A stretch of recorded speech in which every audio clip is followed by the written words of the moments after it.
যখন গান গাইলাম আমাদের সমবয়স্ক যারা আছে তাদের মনের খোরাক দিলাম, কিন্তু আমাদের পরের জেনারেশন যারা আছে তাদের উদ্দেশ্যে, যারা ইয়াং বয়স তাদের উদ্দেশ্যে একটা গান গাইতেছে।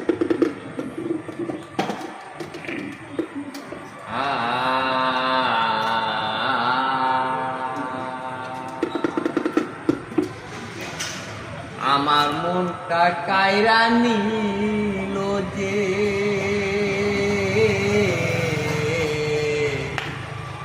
ওই পাহাড়ের ঢালে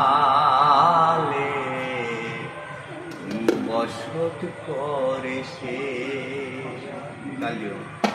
আমার মনে আগুন ধরাই যে ওই পাহাড়